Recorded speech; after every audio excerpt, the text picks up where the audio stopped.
Selamat pagi, salam sehat buat anak-anak Bapak kelas 81 dan kelas 82. Kembali lagi bertemu dengan Bapak Erik Iskandar Tambun pada pelajaran bahasa Indonesia. Nah, pada kesempatan ini kita akan memperdalam materi kita sebelumnya, yaitu tentang teks persuasif.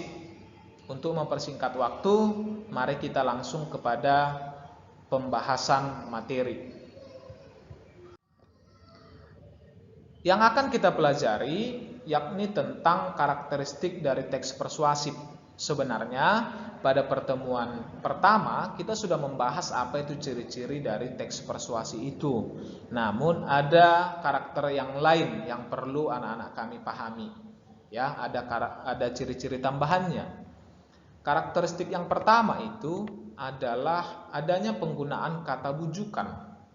Kata bujukan itu bisa kita gunakan yakni kata penting, kata harus, kata sepantasnya, kata perlu. Jadi kata-kata ini bisa kita pilih atau kita gunakan pada teks persuasi.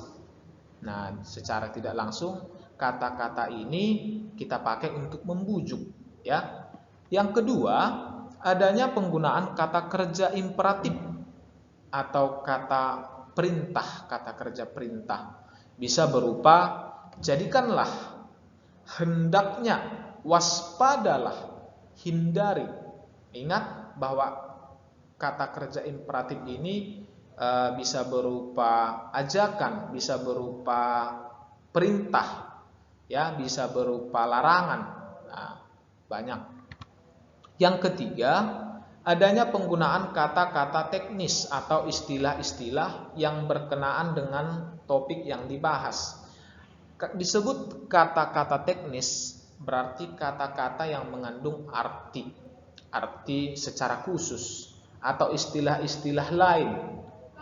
Nah, jadi kalau misalnya anak-anak kami lihat di dalam penggunaan iklan, dia bisa berupa kata-kata atau istilah yang digunakan dalam bidang tertentu. Misalnya boleh berupa, kalau misalnya anak kami belajar pada biologi, ada istilah xilem, floem, itu bisa berupa kata-kata teknis, ya. Prosedur, bahasa sederhananya adalah langkah-langkah, itu juga bisa disebut kata teknis. Jadi anak-anak kami akan menemukan kata-kata atau istilah pada suatu teks persuasif. Yang keempat, adanya penggunaan kata-kata penghubung argumentatif berupa seperti kata jika, sebab, karena, dengan demikian dan masih banyak lagi. Kata-kata ini nanti akan ditemukan pada sebuah teks persuasif. Dia disebut sebagai kata-kata penghubung argumentatif. Nah, selanjutnya kita akan masuk pada cara mengajak pembaca menggunakan teks persuasif. Bagaimana sebenarnya cara mengajak pembaca itu? Yang pertama, caranya adalah kunci dalam penulisan teks persuasi itu adalah empati.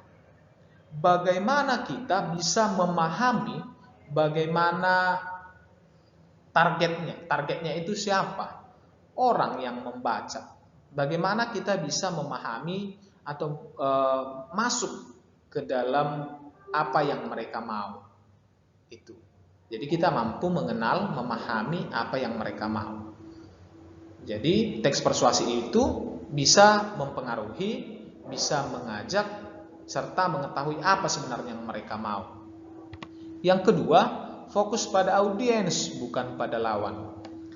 Akhir-akhir ini sering kita lihat bahwa teks persuasif itu bukan fokus pada audiens, tetapi fokus pada lawan. Itu adalah salah satu kesalahan dalam membuat persuasi. Misalnya pada iklan. Iklan itu misalnya menawarkan suatu produk, barang atau jasa, tetapi secara tidak langsung, secara implisitnya dia menjatuhkan produk lain. Harusnya kita fokus pada pembacanya dulu, bukan kepada lawan. Jadi kalau membuat teks persuasi, fokuskan pada audiensnya, ya, bukan pada pesaing atau lawan. Yang ketiga, komunikasi yang digunakan lebih sedikit, lebih baik dalam hal seni persuasi. Jadi dalam membuat teks persuasi itu tidak perlu panjang lebar, kalau bisa cukup dengan bahasa yang sederhana. Sama itu kalau anak-anak kami melihat iklan ya, yang mudah diingat. Misalnya iklan teh botol sosro. Apapun makanannya, minumnya teh botol sosro. Sederhana bukan? Nah, itu adalah contoh komunikasi yang sederhana, mudah diingat oleh para pendengar atau para pembaca. Itu contoh teks persuasinya. Yang keempat, akhiri dengan harapan. Ya, ini adalah salah satu contohnya. Pembaca yang melihat harapan dari suatu masalah lebih cenderung mengambil tindakan daripada yang putus asa tentang suatu masalah. Jadi, silakan membuat harapan kepada pembaca, ya, supaya persuasi yang kita buat itu bisa terlaksana dengan baik, bisa mempengaruhi para pembaca ataupun pendengarnya. Kita lanjutkan jenis-jenis teks persuasi. Nah, jenis-jenis teks persuasi itu ada 4. Apa saja itu? Yang pertama, teks persuasi pendidikan, persuasi politik, persuasi advertensi, persuasi propaganda. Mari kita ulas satu persatu. Yang pertama adalah teks persuasi pendidikan. Persuasi pendidikan tentu dipakai oleh orang-orang yang berkecimpung dalam bidang pendidikan dan tentu digunakan untuk mencapai tujuan-tujuan yang berbau pendidikan. Ya, jadi teks persuasi pendidikan ini digunakan oleh orang-orang yang berada dalam bidang pendidikan. Apa contohnya? Contohnya ini, ada teks persuasi pendidikan di bawah ini yang sederhana. Pendidikan adalah hal yang penting yang harus dirasakan oleh anak cucu kita. Ini sebagai pengantarnya ya. Hal ini dikarenakan pendidikan juga menjadi faktor penentu suksesnya seorang di masa depan. Pendidikan dapat bersifat formal, yakni dilakukan di sekolah dan universitas, atau bersifat non-formal yang umumnya dilakukan di lembaga keterampilan atau kursus-kursus tempat. Dengan giat belajar dan memanfaatkan fasilitas pendidikan gratis yang diberikan pemerintah, kita dapat mengenyam pendidikan tanpa harus takut mengeluarkan biaya lebih. Maka dari itu, marilah kita tingkatkan tingkat dan kualitas pendidikan yang kita miliki agar di masa depan kita memiliki kehidupan yang lebih baik. Nah, ini adalah salah satu teks persuasif yang sederhana tetapi mampu menggait atau mempengaruhi orang yang membaca. Yang mana persuasinya, Pak? Biasanya persuasi itu diletakkan di kalimat terakhir ya. Nah, contohnya di sini. Maka dari itu, marilah kita tingkatkan. Ada kata marilah, itu adalah tentu salah satu bagian dari persuasif. Nah, ini contoh dari teks persuasif pendidikan. Bisa dipahami anak ya, nanti bisa dibaca kembali pada modulnya. Yang kedua adalah teks persuasi politik.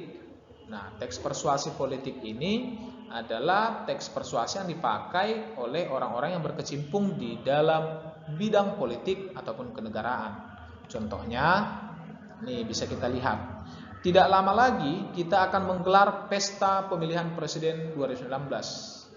Ayo kita gunakan hak pilih yang kita miliki untuk membangun Indonesia yang lebih baik dan lebih maju.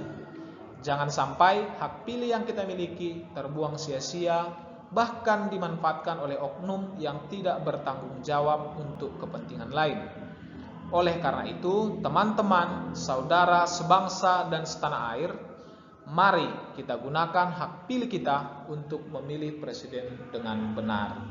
Nah, ini contoh dari persuasi politik yang mengajak orang banyak atau masyarakat Indonesia untuk menggunakan hak suaranya, hak pilihnya memilih presiden, sehingga negara Indonesia bisa menjadi lebih baik dan lebih maju.